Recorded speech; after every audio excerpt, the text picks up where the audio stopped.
Hi, I am Sterling Watts with dailyunconstitutional.com, and I've started this sequence of videos kind of outlining major topics that we blog about at Daily Unconstitutional. And before I get into the meat of this video, which is about protecting your right to bodily self-government, I'd like to invite you to go to our website, but wait until after you've viewed the video. But at the bottom of the video, you'll find a link to dailyunconstitutional.com where you'll find an application form to fill in your name and email to get on our subscription list and get regular updates, constitutional material, historical material. We're really expanding, we're really broadening our basis here. So get on our mailing list and begin to enjoy that. You can't go wrong. I'm here to talk about your right to bodily self-government. There is a pediatric physician who's quite renowned who claims to have the authority and the knowledge to override the individual's right to refuse vaccinations. Now, this doctor who specializes in vaccine research also owns financial interest in some drug and vaccine manufacturing companies which both research and produce the vaccines which he researches and is involved with. So there's a bit of a conflict of interest going on here.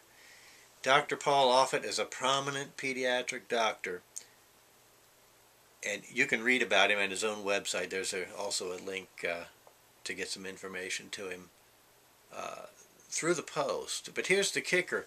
Dr. Offit is proposing that his knowledge is absolute, and that because it's absolute, that he's proposing that law be passed to totally eliminate every reason for exemption from vaccination. Spiritual, religious, just disagree with it, whatever. That means anybody that disagrees with the government-sanctioned medical opinion about the need for vaccinations would just be overridden. That means if such a law passed, you submit to an injection of a foreign substance of which you have no knowledge what it contains into your body, or you face criminal charges. Now, such a level of authority is of great concern to liberty-minded Americans. There's two schools of thought that stand in opposition to this assumption that the government can assume unquestionable authority to mandate medical activity. One faction is the greater faction, and I would think that it ought to include the vast majority of Americans. But that's the faction which not only doubts the effectiveness of vaccines, but is suspicious of their content for a variety of reasons, some of them being medical reasons, some of them being that when the government begins to mandate such things, how do we have any idea what substances are contained in these injections which are forced upon people? There's another smaller faction of opposition that's pretty much across the board ignored and unknown, and those are people who hold religious and or spiritual objections to the whole concept of the prevention of disease through vaccination. This faction of people generally holds spiritual interpretations of life that can be contrary to the conclusions of medical science. In other words, they recognize that no one human being's interpretation of life is the absolutely correct one. So both of these camps rally around the same point, and that point is there a person or is there a group of persons that has the authority to override your decision about what can be injected into your body if you have your own well-meaning reasons for objection? Now, don't get me wrong, I'm not necessarily anti-vaccination for those who wish to partake in vaccinations, and I'm not at all speaking in opposition to the humanitarian efforts of all the researchers and doctors and medical scientists who come up with these solutions. But by what authority does any single human being, or even any group of human beings, conclusively rule the individual lives of other well-meaning human beings? Medical science, advanced as it appears to be, has never proven itself to be 100% infallible. It's not always correct, and the best physicians admit to you it's sometimes a guessing game. The fact is that countless intelligent and qualified physicians and researchers continually contradict each other's conclusions every day with varying scientific evidence. And once again, I'm not out to discredit the medical community, but I do ask, from whence could come the conjecture that any singular medical opinion is absolutely correct and superior to all others? That's a subjective human decision. The best physicians freely admit that they might never know all there is to know about the causes of disease. And the effectiveness of treatments and the side effects of vaccines consistently and sometimes without explanation change over time, and even the best medical experts sometimes can't be sure why or know what's happening. So the point is, no single physician's or group of physicians' knowledge is permanent, flawless, and absolute. Brand new facts and findings about the effectiveness and dangers of vaccines are uncovered every day.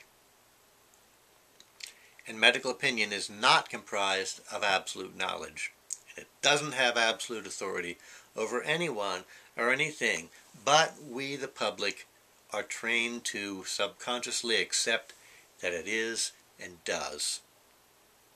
Today's American population is trained and conditioned by an educational process. We're educated to look to our government as the provider of the solution to every problem in our society. It's a growing trend.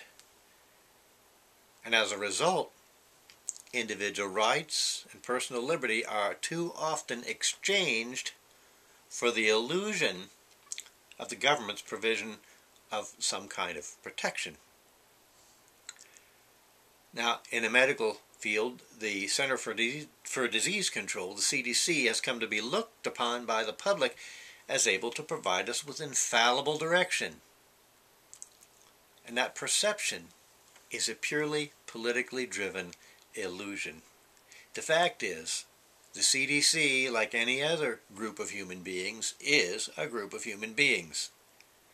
No agency exists that's qualified to grant authority to any individual or to any group of individuals in the interest of their own collective common good, if there be such a thing.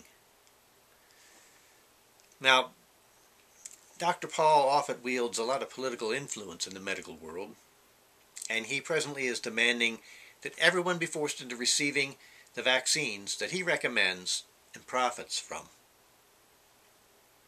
And he claims that his knowledge on the subject of vaccination trumps any and all opposing medical or spiritual knowledge, and that therefore spiritual and religious exemptions, in his view, are simply invalid. Dr. Offit is actively campaigning to remove the right to refuse vaccinations, regardless of your reason. Now, what's wrong with that?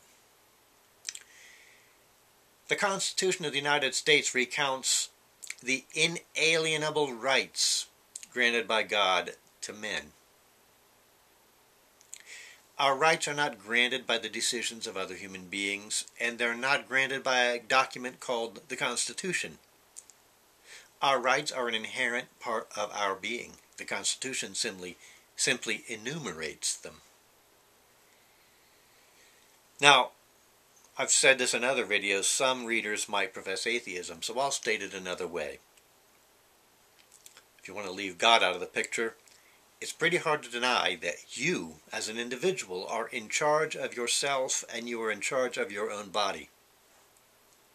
No other human being can claim valid authority over your right to govern and control your own mind and your own body. Now, the First Amendment to the Constitution reads, Congress shall make no law respecting an establishment of religion or prohibiting the free exercise thereof, or abridging the freedom of speech, or of the press, or of the right of the people peaceably to assemble and to petition the government for a redress of grievances. So, here's my response to Dr. Offit. Dr. Offit, it's clear that my religious beliefs conflict with your demands and wishes to control me and my body. However, the United States Constitution, the United States Constitution says there's just nothing you can do about that. No law shall prohibit the free exercise of my religion. The greater good cannot prohibit my right to exercise my religion. The word shall in that First Amendment means what it says. It shall not happen. I shall not trade the right to control my body for your perception of some common good. I, as a self-governed human being, am as free to disagree with the conclusions of medical science as you are, or anyone else is, to agree with them.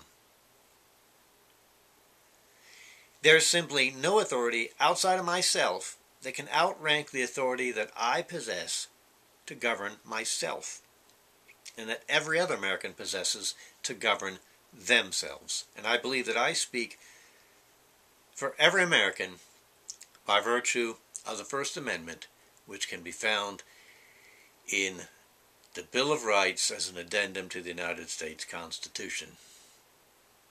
Thanks for listening. I'll see you in the next video.